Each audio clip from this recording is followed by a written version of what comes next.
안녕하십니까. 세계무역기구의 의사결정 방식의 문제점과 대안이란 주제로 인문학 강의를 발표하게 된 2학년 1반 정혜은입니다. 저희 모두 한 번쯤은 특정한 공동체 속에서 공동의 결정을 내리는 것을 경험해 보았을 겁니다. 가장 가까운 예로는 반장선거를 생각해 볼 수 있습니다. 이러한 의사결정 과정에서는 대부분이 소위 말하는 다수결의 원칙을 따릅니다.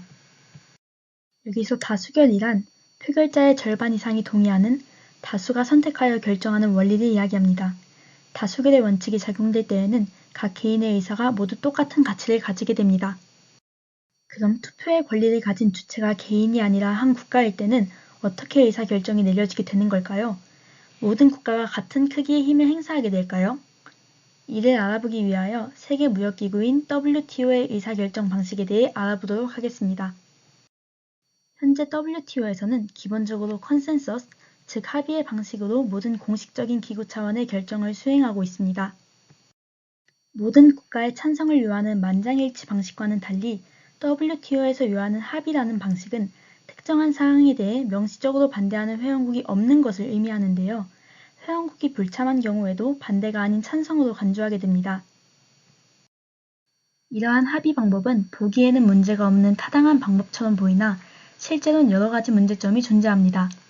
합의 방법의 대표적인 문제점은 이론적으로는 어느 국가도 반대를 제기할 수 있음에도 불구하고 약소국들보다는 강대국들이 표결 결과에 더 큰 영향을 발휘할 수 있으며 실질적으로 강대국들이 선호하는 결과에 대해 약소국이 반대하는 것 또한 현실적으로 매우 어렵다는 것입니다. 특히 회원국 수가 164개국으로 확대되면서 합의를 통한 의사결정 방식이 오히려 체제 개편에 더 큰 장애물이 되고 있습니다. 따라서 지금부터는 합의 방법을 개선하기 위하여 제시되는 대안들에 대해서 알아보도록 하겠습니다. 대안 첫 번째는 과반수 표결 방식입니다. 과반수 표결 방식 하에서는 결과에 대한 비용이 소수자 집단에 전적으로 부과되나 이러한 문제는 이론상 승자가 패자를 보상함으로써 혜택 또는 이익 분배의 문제가 해결될 수 있습니다. 그러나 현 WTO 의사결정 제도는 정책 변화로 발생되는 이해관계 보상 문제에 대해서 아무런 조치도 구비도 하고 있지 않기 때문에 일부 학자들은 소수 집단에 가해지는 비용을 덜어주기 위해 압도적 다수결 방식이 바람직하다고 주장하며 이는 전체적인 혜택을 향상시킬 뿐만 아니라 어느 누구에게도 손해가 가지 않게 하면서 최소한 한 사람 이상에게 이득을 가져다 준다는 파레토 개선도 가능하다는 점을 지적하였습니다. 그러나 역시 WTO 회원국의 확대로 인해 표결의 전제 조건인 안건의 목적에 대한 구성원 간의 동의나 선호의 유사성 등이 보장되지 못할 뿐 아니라 무역과 경제 규모가 큰 주요 회원국들에 대한 표결권 분배에 대한 결정이 수능되지 않는 한 현실적으로 표결 방식이 채택되기는 어려울 것으로 보입니다. 두 번째 대안은 유럽 통합 과정에서 주로 활용하는 베리어블 지오메트리 방식입니다. 베리어블 지오메트리 방식이란 국가 간 상호 합의될 수 없는 차이점이 존재한다는 것을 인정하고 회원국 간의 통합 단위를 세분화하는 차별적 통합 방안을 나타냅니다. 일반적으로 베리어블 지오메트리 방식에 따르면 각기 다른 정책 분야별로 여러 개 그룹을 형성해서 의견 조율을 시도하게 됩니다. 이러한 방식은 회원국들이 결국엔 같은 목표를 각국 사정에 맞게 속도 조절을 허용하게 해주는 의사결정 방식입니다. 그러나 베리어블 지오메트리 방식의 기원이 된 EU 문맥과는 큰 차이가 WTO 문맥에선 부각되게 되는데요. 경제 통합뿐만 아니라 궁극적으로는 정치적 통합까지도 염두에 두고 체제 통합을 이루어가는 EU와 다르게 WTO에서는 그러한 기반 없이 상업적 이해관계만을 두고 시장 개방 협상을 벌이게 되어 그 사이에 괴리가 발생하게 됩니다.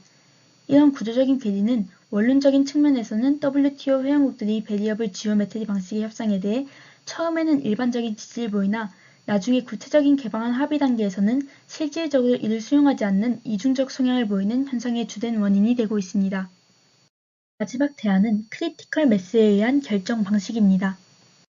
크리티컬 매스란 임계 질량을 가리키는 용어로 어떤 변화를 일으키기 위한 최소한의 규모를 가리키는 뜻으로 사용됩니다.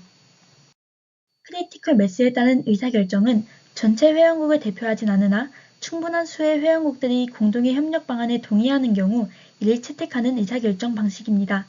크리티컬 매스 방식의 가장 큰 특징은 협정 참여국에게만 협정의 의무가 부여되는 반면 협정의 혜택은 협정 비참여국을 포함한 모든 WTO 회원국에게 적용된다는 점입니다.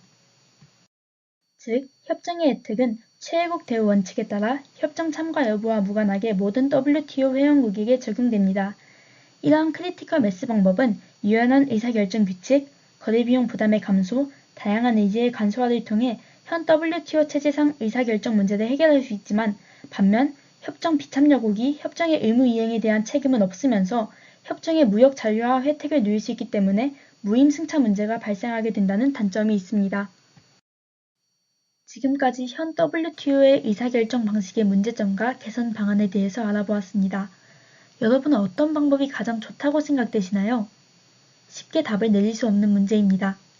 이렇듯 의사결정 방법을 채택할 때에는 단순히 한 개인이 아니라 WTO의 회원국으로서 앞으로의 미래를 위하여 신중하게 결론을 내려야 하는 만큼 모든 회원국들의 의사가 합리적으로 표현될 수 있는 의사결정 방법을 채택하는 것이 중요하다는 것을 고려해야 할 것 같습니다. 이상으로 발표를 마치겠습니다. 들어주셔서 감사합니다.